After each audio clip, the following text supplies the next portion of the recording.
বদমাস কুকুর, আমার মাংস নিয়ে কোথায় পালাচ্ছিস? ধরতে পারলে কিন্তু তোরা রক্ষে নাই। আমার এত টাকার মাংস নিয়ে পালিয়ে যাওয়া বের করে দিয়েছি সালা। হ্যাঁ, যার কুকুর তার কোনো হুঁশ জ্ঞান নেই, এভাবে ছেড়ে রেখে দিয়েছে। এ রতন, তুই কি করলি? আমার প্রাণের থেকেও প্রিয় কুকুরটাকে তুই মেরে ফেললি।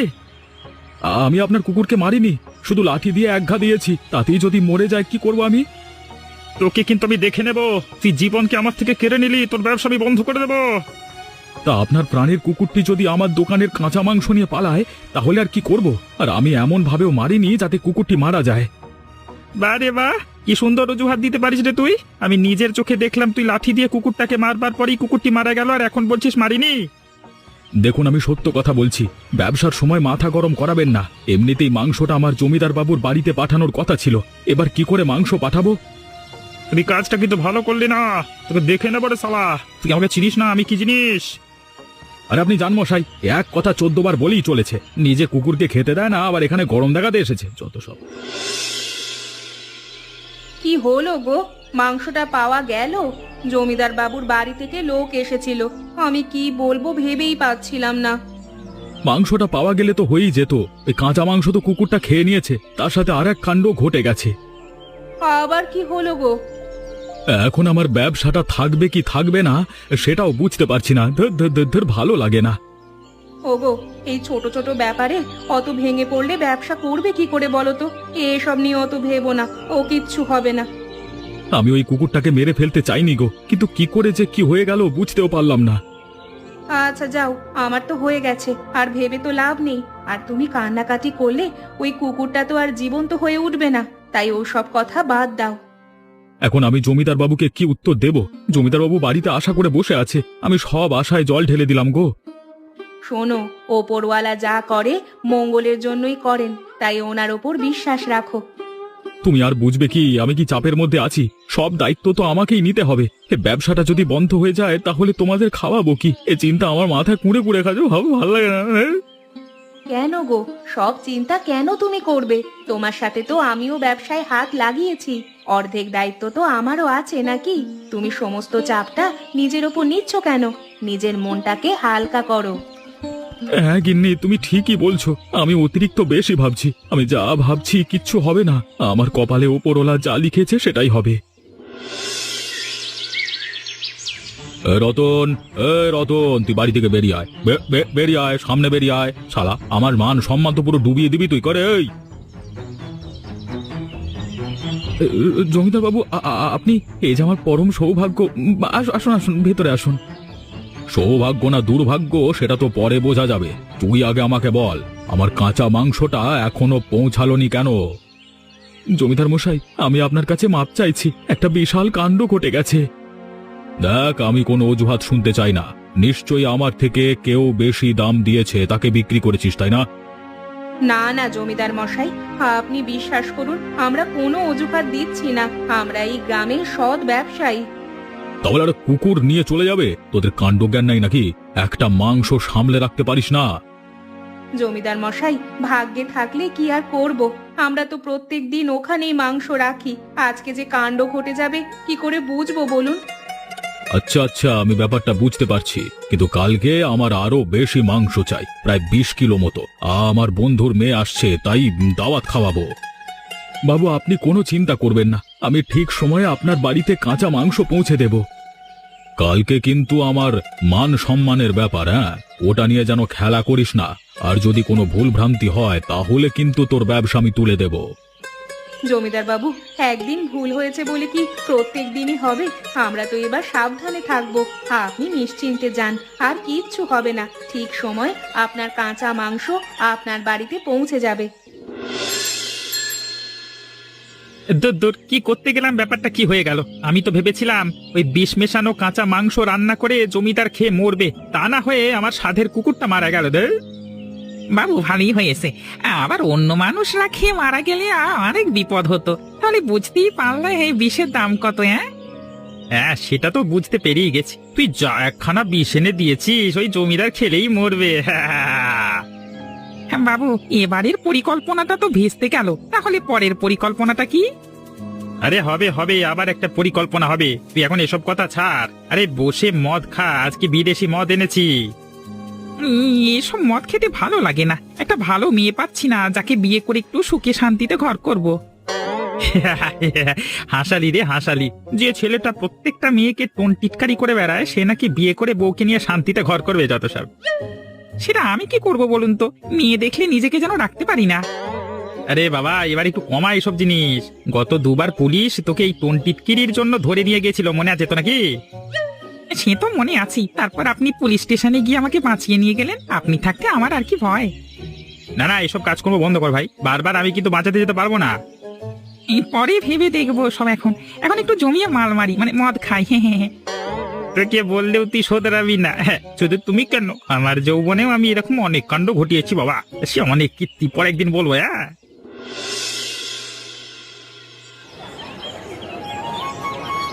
আরে রতন কাকা যে, আমাকে চিনতে পারছো কাকা?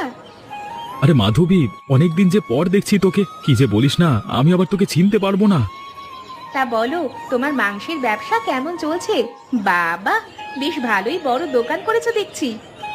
ওই ওপরওয়ালার কৃপায় যা একটু কিছু করতে পেরেছি আর কি, তাও তো আজকে আবার অনেক টাকার লোকসান হয়ে গেল। কেন গো কাকা, কি হয়েছে? তুমি আবার এমন হতাশ হয়ে গেলে কেন? আর কেন, সকাল সকাল বেশ খানিকটা মাংস কুকুরে নিয়ে পালিয়েছে, কুকুরটাকে দু ঘা দিতেই মারা গেল। ঠিক করেছো, কিন্তু কুকুরটাকে মেরে ফেলাটা উচিত হয়নি। মেরে ছেড়ে দিলে তবু ভয় থাকতো। তুই বিশ্বাস কর মা, আমি মারতে চাইনি, আমি শুধু আস্তে করে লাঠি দিয়ে মারতেই কুকুরটা মারা গেল। কুকুরটা আবার ছিল এই গ্রামের বিত্তশালী ব্যক্তি কাশীনাথ বাবু, সে তো কি ঝামেলা। ও বুঝলাম, তা কি আর করা যাবে বলো, কপালে ছিল, হয়ে গেছে। আচ্ছা আচ্ছা, সব বাদ দে, তুই বল বাইরে গিয়ে তোর পড়াশোনা কেমন হচ্ছে? হ্যাঁ গো কাকা, খুব ভালো হচ্ছে। আমি এক ধাপ করে আমার স্বপ্নের দিকে এগিয়ে চলেছি।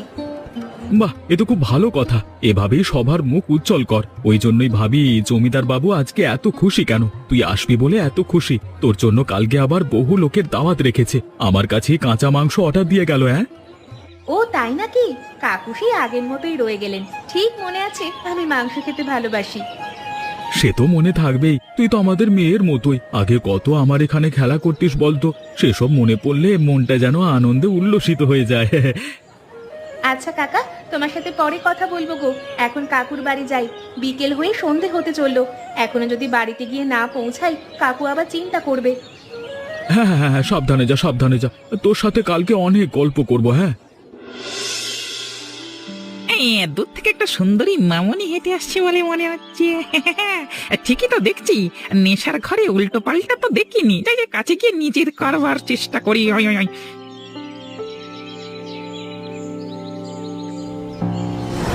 এই কে আপনি? আমার দিকে এমন ভাবে এগিয়ে আসছেন কেন? ছি ছি, গা থেকে এত মদের গন্ধ ছাড়ছে, আমার থেকে দূরে সরে যান। কি বলছো গো সুন্দরী, আমি তো তোমাকে বিয়ে করবো, আমার থেকেই দূরে চলে যেতে চাইছো? আমার কিন্তু এসব ভালো লাগে না। এবার আমি চিৎকার করে লোক জড়ো করবো কিন্তু। তুমি অমন করছো কেন? আরে তোমাকে তো আমার সাথেই যেতে হবে গো। চলো না, আজকে বিয়েটা করে ফেলি, খুব সুখে রাখবো তোমাকে। আমার হাতটা ছাড়ুন বলছি। এটা কি অসভ্যতামি? আপনার বাড়িতে কি মা বোন নেই নাকি? ছাড়ুন বলছি। ছাড়বো বলে তো ধরিনি, যদি ছেড়েই দিতাম তাহলে কেন ধরতাম? আমি কিন্তু আপনার নামে থানায় অভিযোগ করব। এখনো ভালোভাবে বলছি, আমার হাতটা ছেড়ে দিন, না হলে কিন্তু এর ফল খুব খারাপ হবে। আরে ও সুন্দরী, তুমি কি ভাবো থানা পুলিশকে আমি ভয় পাই? আমি কে জানো, এলাকার সবচেয়ে ধনী ব্যক্তি কাশীনাথ বাবুর সহকারী। পুলিশ আমার গায়ে হাত পর্যন্ত দিতে পারবে না। অনেকক্ষণ থেকে অসভ্যতা আমি সহ্য করছি, যা নয় তাই মনে করেছে। তুই কিন্তু কাঁচা ভালো করলি না, কার গায়ে হাত তুলেছিস সেটা তুই জানিস? এবার তো তোকে জোর করে আমার সাথে নিয়ে যাবো, এতক্ষণ ভালোভাবে কথা বলছিলাম। চল সালা। এই, তোর মতো জানোয়ার লোককে আমি জেলে ভরেই ছাড়বো। তুই আমার কথাটা মিলিয়ে নিস, বদমাশ লোক। আরে তুই চলে এসেছিস, কেমন আছিস রে মা? হ্যাঁ, আমি ভালো আছি কাকু, তুমি কেমন আছো? আমার আর কি, খাচ্ছি দাচ্ছি ভালোই আছি। তা কি খাবি বলতো, তুই আজকে যা বলবি তাই হবে। আমার আজকে কিছু খেতে ইচ্ছে করছে না গো, তাই কিছু করার দরকার নেই। কি হয়েছে রে মা, কেমন উদাসীন হয়ে আছিস কেন? তোকে কি কেউ কিছু বলেছে? আমি আর কখনো এই গ্রামে আসবো না। এখানকার লোকেরা খুব বাজে। তোর কি সমস্যা হয়েছে আমাকে বল। আমি এ গ্রামের জমিদার, তোর সাথে কে কি করেছে? মদ খেয়ে মাতলামি করতে করতে একটা ছেলে আমার হাত ধরে টানাটানি করছিল। আমার এসব একদম পছন্দ নয়। ছেলেটার নাম কি? ছেলেটাকে কি তুই চিনিস? না গো কাকু, আমি ছেলেটাকে চিনি না। তবে বললো সেই নাকি এই গ্রামের বিত্তশালী ব্যক্তি কাশীনাথ বাবু সহকারী।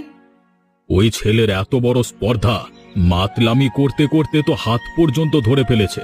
ওর মজা তো আমি দেখাবো। দুবার পুলিশের কাছে মার খেয়েও শোধরায়নি। কাকু, তুমি আমায় ছেড়ে কোথাও যেও না। আমার খুব ভয় লাগছে। আমি কালকেই চলে যাব। না রে না, তুই কেন যাবি? কালকে সকালেই ওর ব্যবস্থা আমি করছি।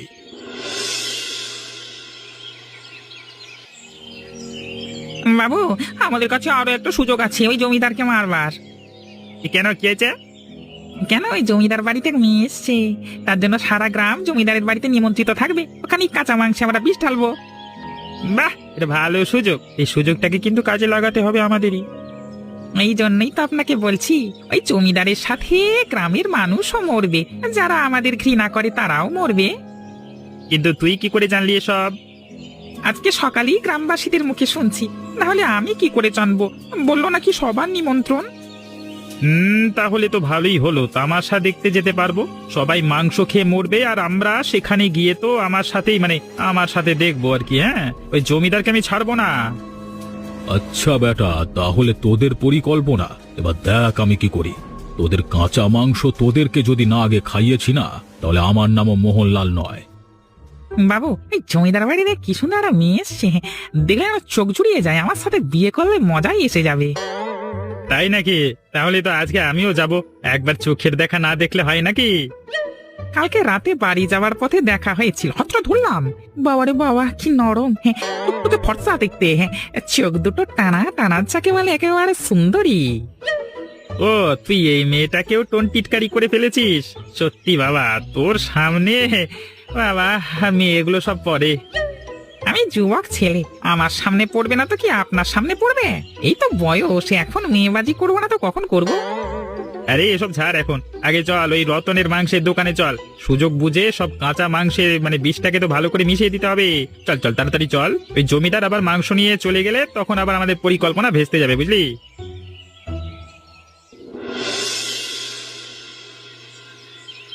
রতন, আমি চলে এসেছি। কাঁচা মাংস তৈরি আছে তো? হ্যাঁ বাবু, আজকে একদম তৈরি, কেটে কুটে রেখেই দিয়েছি। এবার শুধু আপনাকে দিয়ে দেবার পালা। তা তুই জানিস তো আমাদের বাড়িতে আজকে বড় ভোজ ডেকেছি। তোরও কিন্তু নিমন্ত্রণ, আর তোর গিন্নিকেও নিয়ে যাস। ঠিক আছে, আমি অবশ্যই যাব। আর আপনাদের বাড়িতে মাধবী এসেছে, কালকে সন্ধ্যেতে দেখা হলো। আপনি তো আগে বলবেন, আমি তাহলে আমার গিন্নিকে বলতাম মাংস রান্না করতে। আমার গিন্নির হাতের মাংস তো ওর খুব পছন্দ। ওই কালকের ঘটনার জন্য একটু রেগেছিলাম রে, তোকে বলা হয়নি।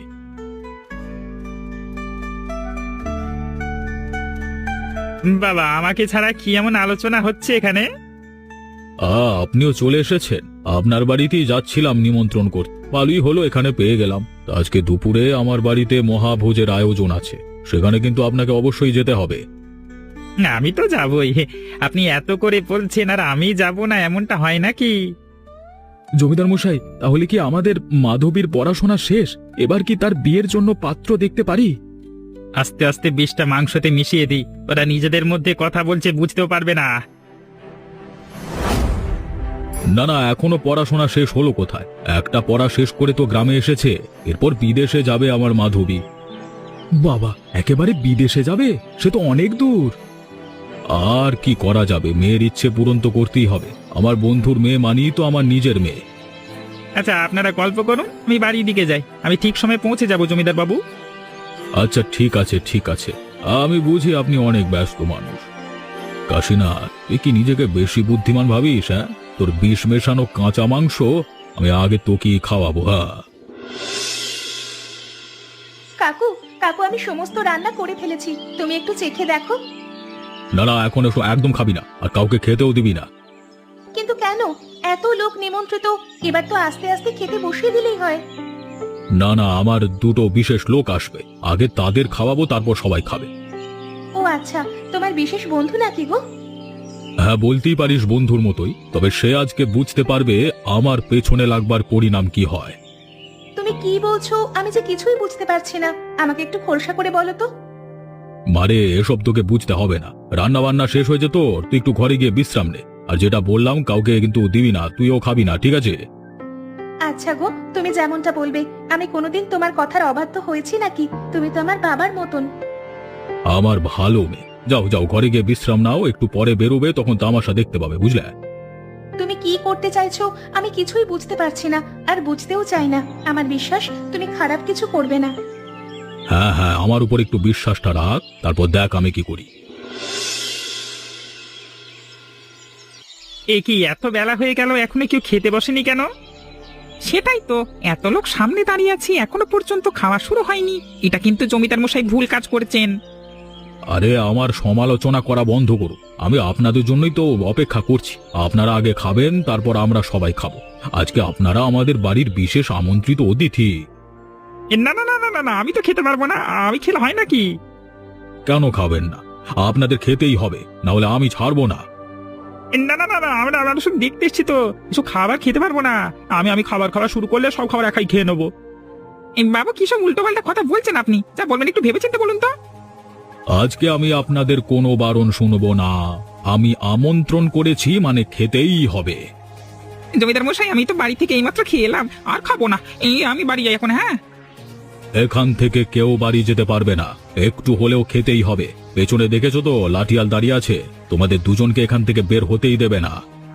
আচ্ছা, ফ্যাসাদে পড়লাম তো। এরা তো দেখছি পুরো তোজ্জোর করে দাঁড়িয়ে আছে, না খেলে যে ছাড়বেও না। আপনাদের একটুখানি হলেও আগে খেয়ে শুরু করতেই হবে। আর আমার মাধবী মা নিজে পরিবেশন করবে। হ্যাঁ, আমাকে ছেড়ে দিন না। সে কখন বাড়ি থেকে বেরিয়েছি, মা বাবা চিন্তা করবে তো। এসব উল্টোপাল্টা অজুহাত না, তোমার আলমারিতে পুরে রেখে দাও গিয়ে। এখানে এসব কাজে লাগবে না। খেতে বসবে নাকি লাঠিয়ালদের ডাকবো? সবাই দেখছে কিন্তু আপনাদের তামাশা। আমি খেতে বসছি। এই বয়সে লাঠিয়ালদের হাতে মার খেতে পারবো না রে বাবা। কাকু, আমি এদের পরিবেশন করব না। এই ছেলেটাই আমার সাথে খারাপ ব্যবহার করেছিল। আমি এদেরকে নিজের হাতে খাওয়াতে পারবো না। ঠিক আছে ঠিক আছে, খাওয়াতে হবে না। আমি তাহলে বাড়ি যাচ্ছি। চুপ করে বস মাধবী মা, আমি যেটা বলছি কর। তোর ভালোর জন্যই বলছি, বুঝলি? আচ্ছা কাকু, তুমি বলছো বলে আমি কিন্তু দিচ্ছি। তোমার কথা তো আর অমান্য করতে পারি না। আমি খেতে পারবো না। জমিদার মশাই ক্ষমা করে দেবে, মাংসে বিষ মেশানো। যা, সব ফাঁস হয়ে গেল রে। এবার আমাদের দুজনের কি হবে? তোরা কি ভাবলি আমি এসব জানি না? আমি আগে থেকে সব জানতাম। এই পরিস্থিতিটা সৃষ্টি করব বলেই আমি চুপ করেছিলাম। হ্যাঁ, ক্ষমা করে দিনে ভুল আর হবে না। তার মানে এই মাংসতে বিষ মেশানো ছিল? ছি ছি, আপনারা এত নিচে কিভাবে নামতে পারেন? এই মাংস গোটা গ্রামের মানুষ খেত, তাহলে তো এই গ্রামের একটা মানুষও বেঁচে থাকতো না। কিরে, নিজের ষড়যন্ত্রে নিজেই ফেঁসে গেলি তো? এবার খা চুপ করে। যতক্ষণ না খাবি ততক্ষণ এখান থেকে উঠতে দেব না। দয়া করে মাফ করে দিন, আমার অনেক বড় ভুল হয়ে গেছে। এই মাংস যদি আমি খেয়ে নিই তাহলে আমি মারা যাব। আমার বাড়িতে বউ বাচ্চা আছে, অন্য গ্রামে 4টি বিয়ে করে এসেছি। সবারই তো সংসারটা চালাতে হবে। সে কি, আপনার 5টা বিয়ে? আমি তো জানতাম মোটে 2টো। আপনি তো আমার থেকেও জানুমাল। কিন্তু থাম তো, এখন বাঁচা মরার সাথে লড়াই করছি আর তুই আর কি পাচ্ছিস? এবার তোরা তোদের শাস্তি পাবি। প্রথমত রতনের কাছে গিয়ে তোদের ক্ষমা চাইতে হবে। ওকে মিথ্যে ভাবে ফাঁসিয়েছিস তোরা। দ্বিতীয়ত এই গ্রাম ছেড়ে চলে যাবি। আর এই শর্তগুলো যদি মানতে না চাস তাহলে এই মাংস খেতে হবে। আমি সবকিছু মেনে নেবো, সবকিছু। শুধু আমাকে এই মাংস খেতে বলবেন না। এ কি, আমাদের বাড়ির দিকে অত লোক এগিয়ে আসছে কেন? আমরা কি আবার কিছু ভুল করে ফেললাম নাকি? সঙ্গে জমিদার বাবুও তো আছেন। তুমি ভয় পেও না গিন্নি, আমি তো আছি। আমি ওদের সাথে কথা বলছি। ক্ষমা করে দিস রতন, ওই দিন শুধু শুধু তোকে শাসিয়ে গেছি। ওই দিন তোর মারের জন্য আমার কুকুর মরেনি রে, মরেছে বিষাক্ত বিষযুক্ত খাবার খেয়ে। ও মাংসতে বিষ ছিল? সে কি? ভাগ্যিস ওই কুকুরটা খেয়ে নিয়েছে, না হলে তো জমিদার মশাই মারা যেতেন। কি সাংঘাতিক ব্যাপার! এই ব্যক্তিকে এক মুহূর্ত এই গ্রামে রাখা যাবে না। আমার ভুল হয়েছে, আমাকে ক্ষমা করে দাও। আমি গ্রাম ছেড়ে দেব, এখান থেকে অনেক দূরে চলে যাব, আর সব সম্পত্তি গ্রামেই ছেড়ে যাব। কাশীনাথ বাবু, এখন আপনি চাপে পড়েছেন বলে এমন বলছেন, কিন্তু একটা কথা মনে রাখবেন, ওপরওয়ালা কিন্তু সবকিছুর হিসেব রাখছেন। যেদিন আপনার সময় আসবে সেদিন আপনি আর ঘুরে দাঁড়াতে পারবেন না। ওই জন্যই তো আমি ক্ষমা চেয়ে নিচ্ছি। যত পাপ করেছি সবকিছুর প্রায়শ্চিত্ত আমি করব। আপনি মানুষ নন, জানোয়ার একটা। এমন কাজ কেউ করতে পারে? আমাদের এত ভালো মোড়ল মশাইকে মেরে ফেলার চক্রান্ত করেছেন। কি সাংঘাতিক রে বাবা! গিন্নি, এবার তুমি চুপ করো। আর কাশীনাথ বাবু, আপনি আমার চোখের সামনে থেকে বেরিয়ে যান। আমি আপনাকে আর সহ্য করতে পারছি না। হ্যাঁ, চলে তো যাবই, তবে একবার যদি শুনতে পাই ক্ষমা করে দিয়েছ তাহলে মনটা শান্তি পাবে। ঠিক আছে, ক্ষমা করে দিয়েছি, যান। আর আমার চোখের সামনে দ্বিতীয়বার আসবেন না। গ্রামবাসীদের শত্রু আপনি। ছি ছি ছি ছি ছি, নিজের প্রতি নিজের ঘৃণা হওয়া উচিত আপনার।